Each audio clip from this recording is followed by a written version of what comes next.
नमस्कार, VCN के हिंदी समाचारों में आपका स्वागत है। खबरों की ओर बढ़ने से पहले आइए नजर डालते हैं आज की सुर्खियों पर।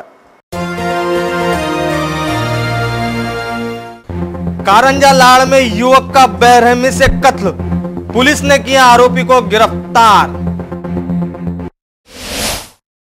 पेट्रोल डीजल में भारी उछाल, आम जनता की जीवन शैली पर हो रहा है इसका असर। परतवाड़ा मार्ग पर हुए सड़क हादसे में युवक की दर्दनाक मौत।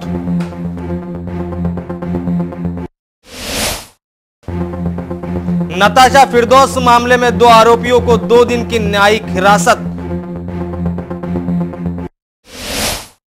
और अपराध शाखा की टीम ने 4 दुपहिया समेत आरोपियों को किया गिरफ्तार।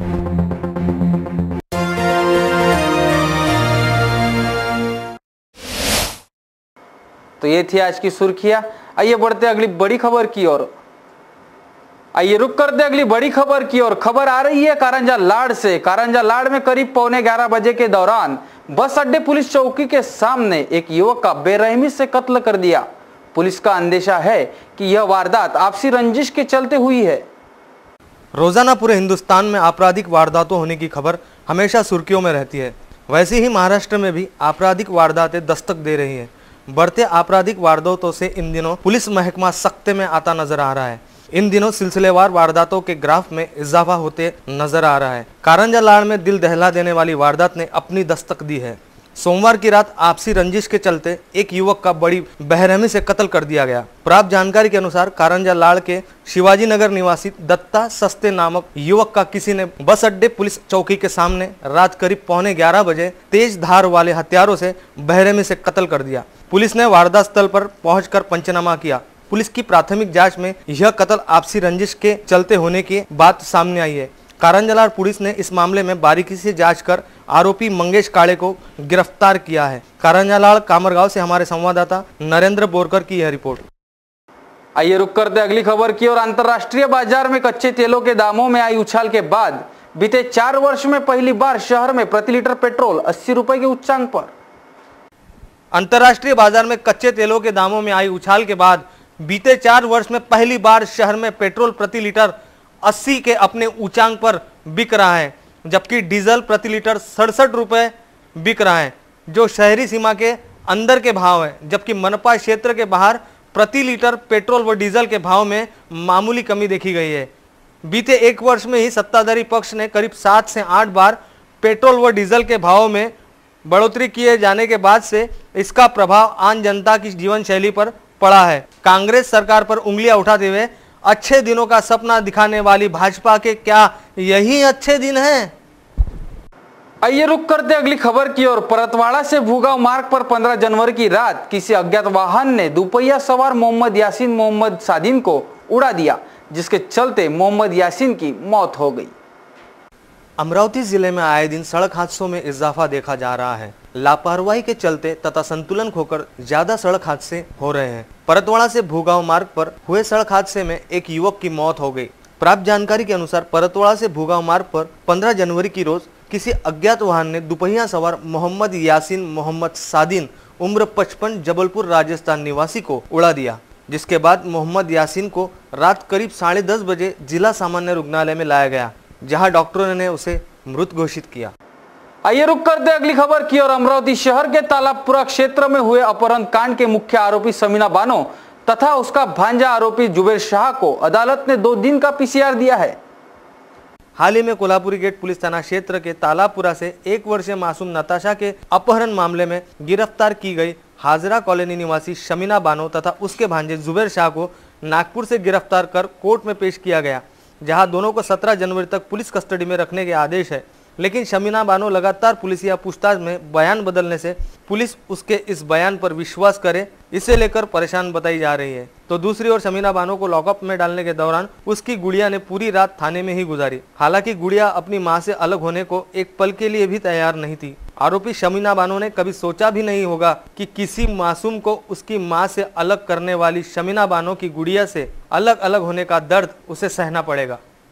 इसी के साथ बढ़ते अगली खबर की ओर। राष्ट्रसंत पूज्य गुरुदेव श्री नम्रमुनि महाराज व प्रज्ञा पूज्य श्री वीरमती बाई की प्रेरणा से 12 युवा शिक्षित मुमुक्ष दीक्षा अंगीकार का कार्यक्रम आगामी 4 फरवरी को स्थानीय अंबापेट स्थित श्री वर्धमान स्थानकवासी जैन संघ में आयोजित किया है। जैन समुदाय में गोंडल संप्रदाय के गौरवशाली सौराष्ट्र केसरी गुरु प्राण परिवार के तपसम्राट पूज्य गुरुदेव श्री रतिलाल जी महाराज साहेब के सुशिष्य राष्ट्रसंत पूज्य गुरुदेव श्री नम्र मुनि महाराज साहेब से प्रेरणा पाकर एवं गुरुनी मैया विरल प्रज्ञा पूज्य श्री वीरमतीबाई महासती जी के सानिध्य में 4 फरवरी को दीक्षित होने वाले 12 युवा शिक्षित मुमुश्रु श्री भागवती जैन दीक्षा अंगीकार करेंगे। श्री वर्धमान स्थानकवासी गुजराती जैन संघ अंबापेट अमरावती के प्रबल पुण्योदय से इनमें 6 मुमुक्षु आत्माओं की संयम अनुमोदना समारोह सोमवार दिनांक 15/1/2018 को अंबापेट जैन धर्म स्थानक में सकल जैन संघ की उपस्थिति में संपन्न हुआ।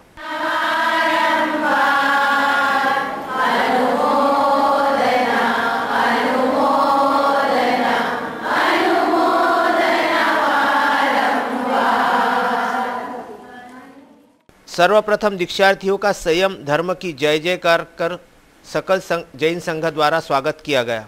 पश्चात दीक्षार्थियों के साथ सकल जैन समुदाय की नवकार्षी का कार्यक्रम संपन्न हुआ।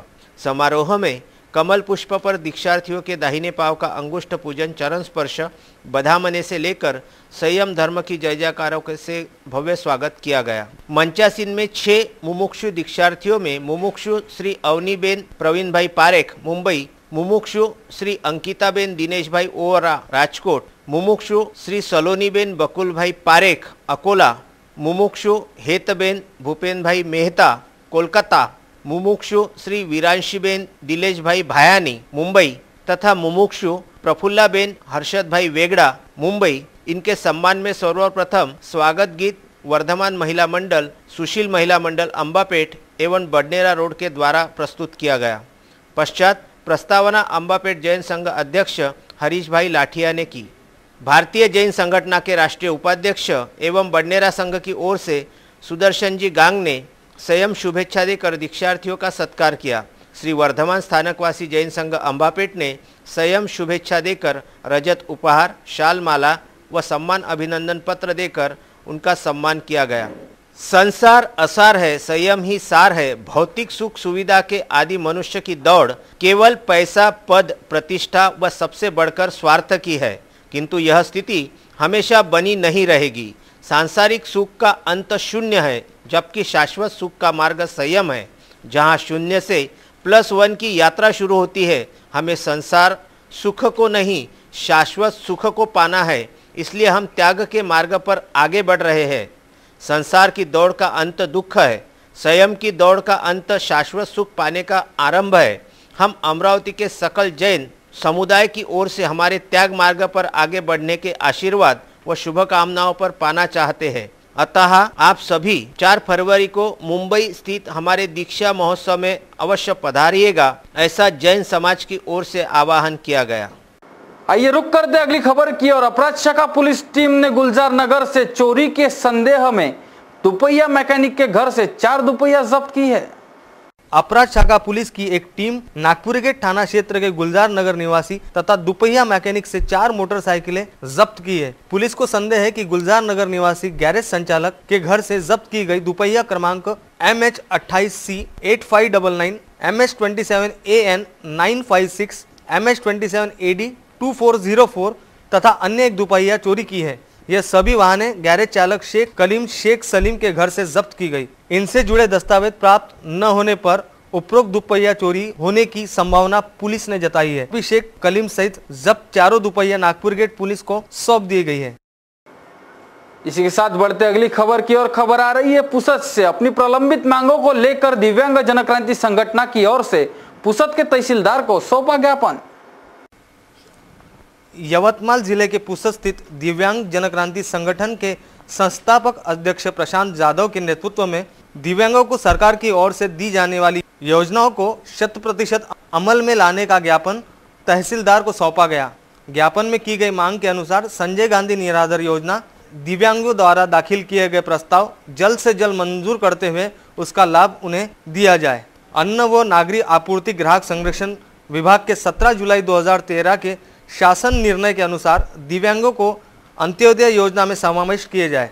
पंचायत समिति, नगर परिषद, ग्राम पंचायत के बजट निधि में दिव्यांगों के लिए आरक्षित 3% निधि पर नियंत्रण समिति द्वारा समीक्षा बैठक लेते हुए वह निधि दिव्यांग कल्याण पर खर्च करने, दिव्यांग को बिना शर्त रमाई व प्रधानमंत्री आवास योजना में पहले प्राथमिकता देते हुए योजना का लाभ देने और नगर परिषद के भूखंडों में व्यवसाय के लिए स्थान उपलब्ध कराने की मांग ज्ञापन के जरिए की गई है। इस दौरान संपर्क प्रमुख मानिक भिसे, अताउल्ला खां पठान, शुक्ल कुमार वाकड़े, शेख रसूल, सुरेश पवार, शेख एजाज, संतोष पेंढारे, अतुल वाशिमकर, वैशाली सोनटक्के, सुनीता नारनवरे, शाहीन बानो, गंगा गायकवाड़ सहित अनेक कार्यकर्ता मौजूद थे। आइए रुक करते अगली खबर की और परतवाड़ा तहसील के मिश्रा चौक में 2 युवकों ने इजाज मोहम्मद इब्राहिम को बड़ी बेरहमी से पीटकर उसकी जेब से 20,000 रुपए भी छीन लिए। परतवाड़ा पुलिस ने दोनों युवकों के खिलाफ मामला दर्ज किया है। आजकल फिल्मी स्टाइल में विवाद होने पर मारपीट करना अब आम होता जा रहा है। कोई कहीं भी किसी की भी धुनाई कर देता है, मानो इन सरफिरों को किसी का खौफ ही नहीं। परतवाड़ा तहसील के मिश्रा चौक में 2 युवकों ने एक युवक को बड़ी बेरहमी से पीटा। प्राप्त जानकारी के अनुसार परतवाड़ा तहसील के मिश्रा चौक में 2 युवकों ने इजाज मोहम्मद इब्राहिम उम्र 40 साल मुगलाईपुरा को 15 जनवरी की रोज करीब रात 9:30 बजे के दौरान बड़ी बेरहमी से पीटा, जिसमें इजाज इब्राहिम बुरी तरह से घायल हो गया। पिटाई के दौरान दोनों युवकों ने इजाज इब्राहिम की जेब से 20,000 रुपए भी छीन लिए। घायल इब्राहिम को तुरंत उप अस्पताल अचलपुर में दाखिल कराया गया, जहां उसकी हालत बिगड़ने से उसे जिला सामान्य अस्पताल अमरावती में दाखिल कराया गया, जहां उसकी हालत चिंताजनक बताई जाती है। परतवाड़ा पुलिस ने दोनों युवकों के खिलाफ मामला दर्ज किया है। इस बारे में घायल इजाज इब्राहिम ने बताई अपनी आप बीती। उसके बाद में चले गए वो, तो उसके बाद में मोटरसाइकिल मेरा पीछा करे उन्होंने। 7 बजे मेरे को मिश्रा चौक पे मैं बैठा था, नाश्ते की गाड़ी पे भजिए खाते हुए पीछे से आए उन्होंने और भजिए की गाड़ी पे से झाड़ा लेके मार के भाग गए। जेब में मेरे 20,000 रुपये थे और मैं व्यापारी आदमी हूँ। 20,000 रुपये लिख के मेरा मोबाइल भी गायब हो गया। तो मेरे काका के लड़के को फ़ोन करके बुलाया, उसने मेरे को थाने में लिख गया। तो परतवाड़ा थाने में रिपोर्ट दिए, बाद में फिर मेरे को अचल को रेफर किया और लेके गए पुलिस वालों ने। हाँ, सर पर टाँके वाके लगे, वहाँ कुछ गहरी चोट की वजह से ब्लड बर्निंग होने की वजह से वहाँ से मेरे को अमरावती रेफर किया गया। अभी यहाँ CT स्कैन हुआ है। इस CT स्कैन होने के बाद भी क्या रिपोर्ट आती है, उसके बाद में सर का जो भी है मसला वही डॉक्टर लोग करेंगे। इसमें बताइए, ये वाकया जो हुआ, तो आप व्यापार क्या करते हैं? मेरा सब खेती का है और उसके बाद में मैं इसका स्क्रिप्ट का काम करता हूँ। आइए बढ़ते हैं अगली खबर की और अमरावती महानगर पालिका तथा रुग्ण बाल कल्याण समिति द्वारा प्रभाग क्रमांक 9 SRPF वडाली मनपा आरोग्य केंद्र में 16 जनवरी की रोज 70 मरीजों को चश्मों का वितरण किया गया। अमरावती महापालिका अंतर्गत अनेकों सामाजिक कार्यक्रम का आयोजन अक्सर होते रहता है। अमरावती महानगर पालिका तथा रुग्ण बाल कल्याण समिति द्वारा प्रभाग क्रमांक 9 SRPF वडाली के मनपा आरोग्य केंद्र में 11 जनवरी की रोज नेत्र जांच शिविर का आयोजन किया गया था, जिसमें करीब 250 मरीजों ने अपने नेत्रों की जांच कराई थी, जिसमें से करीब 70 मरीजों को चश्मों का वितरण 16 जनवरी की रोज किया गया। इस कार्यक्रम में मनपा सह आयुक्त मंगेश वाटाने, मनपा वैद्यकीय अधिकारी सीमा नेताम, पार्षद आशीष गावंडे, पार्षद पंचफुला चौहान, स्वास्थ्य अधिकारी आशीष सहारे, गुल्हाने मैडम, उप अभियंता तिरपुड़े, स्त्री वैद्यकीय अधिकारी डॉक्टर स्वाति कोवे, वडाली आरोग्य केंद्र के कर्मचारी तथा बड़ी संख्या में नागरिक मौजूद थे। इस विषय पर पार्षद आशीष गावंडे अधिक जानकारी। आजच्या या चष्मे वाटपाचा आणि नेत्र तपासणी शिबिराचा असा उद्देश होता की या वडाळी प्रभागामध्ये सर्व मोलमजुरी करणारे लोक आहेत आणि या गरीब नागरिकांना दवाखान्यात जाण्याची सुद्धा सोय नाही, म्हणून या महानगरपालिकेच्या सार्वजनिक दवाखान्यामध्ये 2-3 दिवसापूर्वी नेत्र तपासणी शिबिर घेण्यात आलं होतं, ज्याचा आज 16 जानेवारीला चष्मे वाटपाचा कार्यक्रम या ठिकाणी घेतला। याच्यामध्ये विशेष करून सर्व वयोवृद्ध लोक या शिबिरामध्ये घेण्यात आले। ज्या लोकांना 600 रुपये मानधन शासन देते, जे मिळण्यासाठी 4-4, 5-5 महिने लागतात, कोणाला खाण्याची सोय नसते, कोणाला दवाखान्याची सोय नसते आणि चष्मा तर दूरच आहे। तर आजच्या या कार्यक्रमाच्या निमित्ताने आमचा एक महत्त्वाचा उद्देश सफल झाला की गोरगरीब लोकांना ज्यांच्याकडे दवाखान्याची सोय नाही अशा लोकांना चष्म्यांची उपलब्धी झाली। तथा डॉक्टर स्वाति कोवे ने दी अधिक जानकारी। रुग्ण कल्याण समिती अंतर्गत आपण जो कॅम्प घेतला त्याचा उद्देश आपला हा असा होता की प्रत्येक रुग्णापर्यंत आपल्याला ज्या काही सोयी सुविधा उपलब्ध करून देता येईल त्या अनुषंगाने आपण हा कार्यक्रम आयोजित केला होता। त्याच्या रुग्ण कल्याण समिती अंतर्गत आपण अजूनही रुग्णाच्या कल्याणासाठी आपल्याला काय करता येईल त्याचं प्लॅनिंग करणार आहोत आणि हा रुग्ण कल्याण समितीचा प्रोग्राम जो आहे हा वर्षभर आपला चालूच राहणार। आइए रुक करते अगली खबर की ओर। भारतीय पिछड़ा ओबीसी शोषित संगठन नई दिल्ली एवं विमुक्त धुमांतु 12 बलुतेदार ओबीसी अति पिछड़ा सेवा संघ द्वारा देशव्यापी ओबीसी जनगणना परिषद आगामी 27-28 जनवरी को शिरडी में आयोजित किए जाने की जानकारी पत्रकार परिषद में दी गई। भारत को आज़ादी मिलने के पहले ब्रिटिश सरकार ने सन 1931 को ओबीसी की जाति निहाय जनगणना की थी। उसी आधार पर पूरे देश में ओबीसी की जनसंख्या 52% बताई जा रही है। भारत सरकार ने ओबीसी को 27% आरक्षण दिया है, वो सिर्फ शिक्षा और नौकरी में है। जब मंडल कमीशन लागू हुआ तब नौकरी में ओबीसी 12.55% थी, लेकिन अब 6.9% है। देश के विभिन्न राज्यों में ओबीसी को आरक्षण हकीकत यह है कि 27% से कम है। अब केंद्र सरकार ओबीसी का विभाजन करने जा रही है। रोहिणी आयोग नियुक्त किया गया है, लेकिन यह मायने में ओबीसी की जनसंख्या का पता ही नहीं है और विभाजन की बात हो रही है। ओबीसी कुछ राज्यों में एससी में तो कुछ राज्यों में एसटी में है। अलग अलग प्रदेश में ओबीसी अपनी मांगों को लेकर आंदोलन कर रहे हैं। ओबीसी की विभिन्न मांगों को लेकर मंडल आयोग, नच्छीपन आयोग, न्याय रोहिणी आयोग का गठन किया गया है। ओबीसी छात्र स्कॉलरशिप आदि विषय पर चर्चा करने हेतु आगामी 27 जनवरी 2018 और 28 जनवरी 2018 को साई पालिका निवारा शिरडी जिला अहमदनगर महाराष्ट्र में विमुक्त घुमांतु 12 बलुतेदार ओबीसी अति पिछड़ा सेवा संघ और भारतीय पिछड़ा शोषित संगठन की ओर से यह आयोजन किया जा रहा है, ऐसी जानकारी प्रेस वार्ता में दी गई। 28 जानेवारीला शिर्डी येथे ओबीसीची जनगणना परिषद ही राष्ट्रव्यापी आम्ही आयोजित केलेली आहे। या परिषदेला सगळं देशातून आणि प्रमुख असे पदाधिकारी जे खासदार आहेत, आमदार आहेत, सोशल वर्कर आहेत, ॲक्टिव्हिस्ट आहेत, असे विविध समाजाचे सगळे नेते आणि विविध संघटना हजर राहणार आहेत। ही या परिषदेमध्ये जनगणनेच्या बरोबरच जे केंद्राने एक आयोग नेमलेला आहे, जस्टिस रोहिणी आयोग, त्या आयोगासंदर्भात चर्चा करायची आणि आगामी जी आमची कार्यक्रमाची रूपरेषा आहे ती सुद्धा या ठिकाणी ठरणार आहे। अत्यंत महत्त्वाची अशी परिषद ही आपल्या शिर्डीमध्ये होत आहे आणि या परिषदेला या विविध राज्यातून जी मंडळी येणार आहे त्यांचे विचार या ठिकाणी आम्हाला। आइए रुक करते अगली खबर की ओर। कैंप स्थित एक निजी स्कूल द्वारा चौथी कक्षा के छात्रा के दस्तावेज पर लिखे शब्दों का मामला पहुंचा पुलिस थाना।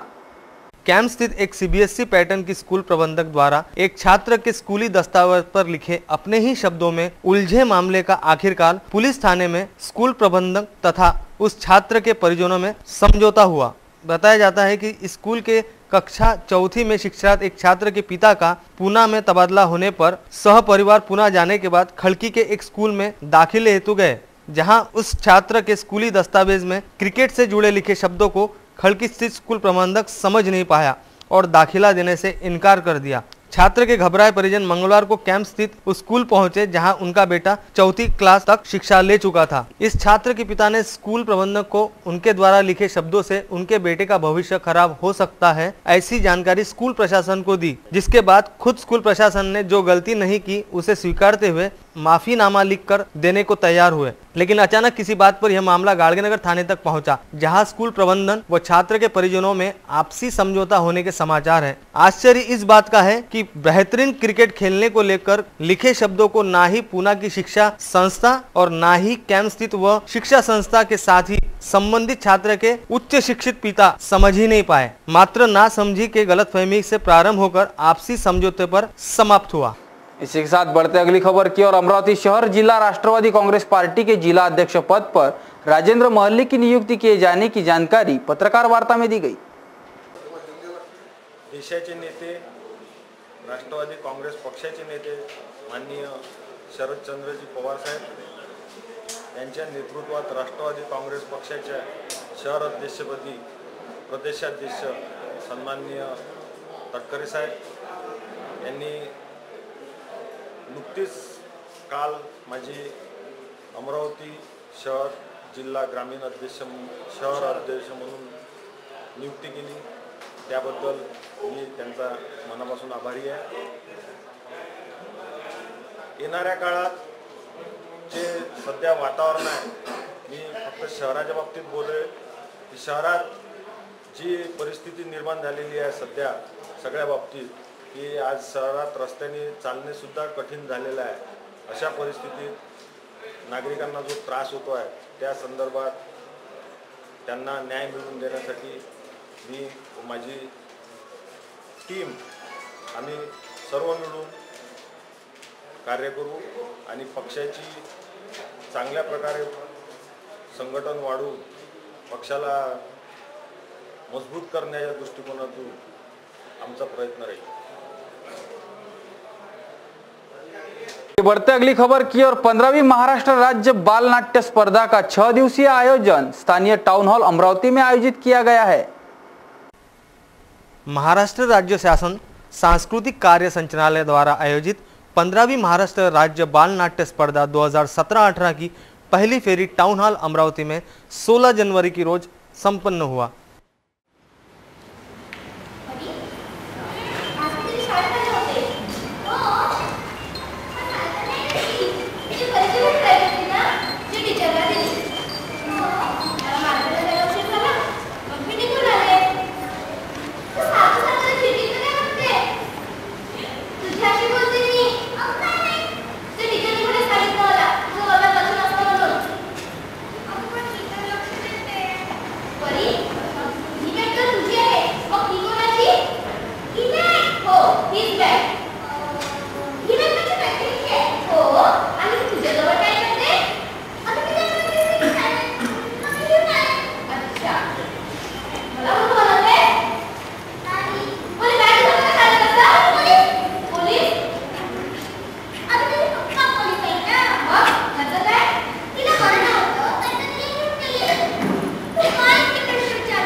यह बाल नाट्य स्पर्धा 13 जनवरी से 18 जनवरी तक रोज सुबह 10 से 4 बजे तक चलेगी.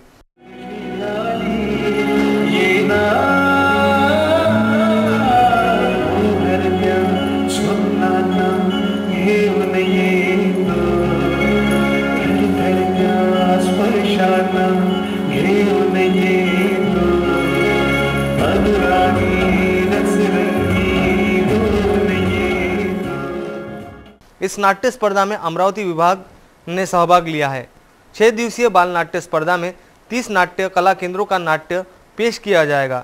इस नाटक के प्रशिक्षक के तौर पर मीना वाघ, गीता कोळगंडे, मिलिंद टिकेकर, समन्वयक विशाल तराड़ ये रहेंगे.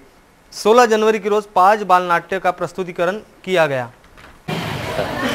महाराष्ट्र राज्य बालनाट्य स्पर्धा 2018 मध्ये ही प्राथमिक फेरी एकूण महाराष्ट्राच्या 8 केंद्रांवर घेण्यात येत आहे. यामध्ये पहिल्या 2 नाटकांना अंतिम फेरीमध्ये त्यांचा सहभाग नोंदविला जाईल आणि त्यानंतर अंतिम फेरीमधून एकूण 5 बालनाट्य महाराष्ट्रामधून पहिलं, दुसरं, तिसरं, चौथं आणि 5वं असं येईल. त्या सर्वांना 40,000 रुपये असे बक्षीस आहे. त्याप्रमाणे दिग्दर्शन, नेपथ्य, संगीत अशा पार्श्वमंचीय बाबी आणि अभिनयामध्ये स्त्री अभिनय आणि पुरुष अभिनय त्यानंतर दिग्दर्शन असे अनेक प्रकारांची पारितोषिक देण्यात येते. आइए रुक कर दे अगली खबर की ओर. अपनी प्रलंबित मांगों को लेकर तथा केंद्र सरकार की उदासीनता का निषेध करते हुए सेवानिवृत्त कर्मचारी आगामी 18 जनवरी को भीख मांगो आंदोलन करेगी, ऐसी जानकारी पत्रकार वार्ता में दी गई. अपनी प्रलंबित मांगों को लेकर विविध संगठन अनशन का रुख इख्तियार करती है. कई शिक्षण संस्थाएं तथा अन्य संस्थाएं भी इसी ओर रुख करते नजर आती है.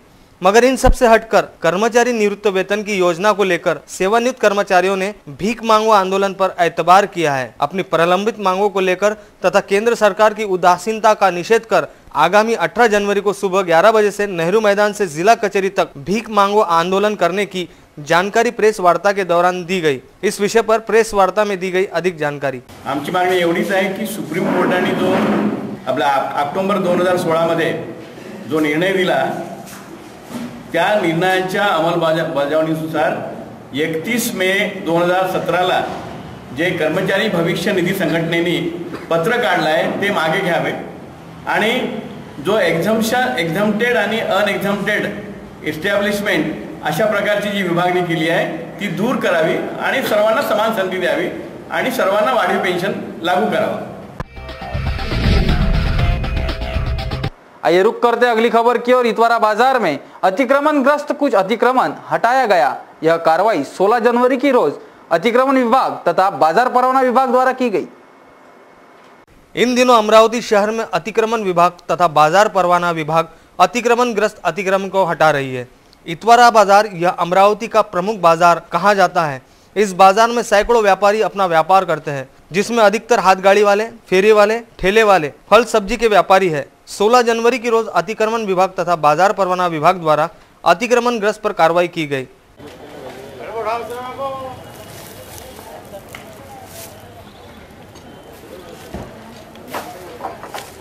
इस कार्रवाई में अतिक्रमण विभाग का पथक बाजार परवाना के सहायक जोन अधीक्षक वाकपांजे, बाजार परवाना अधीक्षक सुनील पकड़े, निरीक्षक स्वप्निल महल्ले, रोशन पुसतकर तथा पुलिस कर्मचारी मौजूद थे।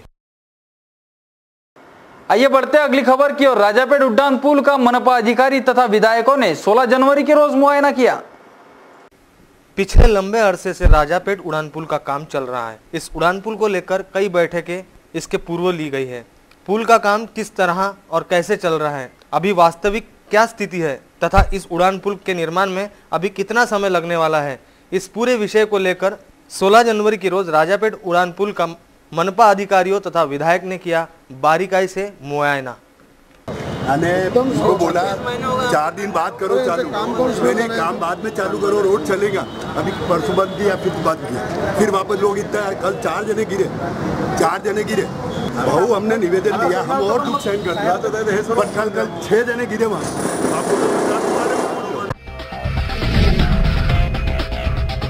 खबरों में वक्त हो चला यहीं पर रुकने का, लेकिन रुकने से पहले आइए नजर डालते हैं आज की सुर्खियों पर। कारंजा लाड़ में युवक का बेरहमी से कत्ल, पुलिस ने किया आरोपी को गिरफ्तार। पेट्रोल डीजल में भारी उछाल, आम जनता की जीवन शैली पर हो रहा है इसका असर। परतवाड़ा मार्ग पर हुए सड़क हादसे में युवक की दर्दनाक मौत।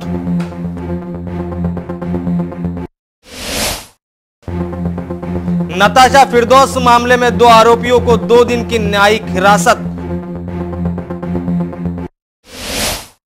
और अपराध शाखा की टीम ने 4 दुपहिया समेत आरोपियों को किया गिरफ्तार।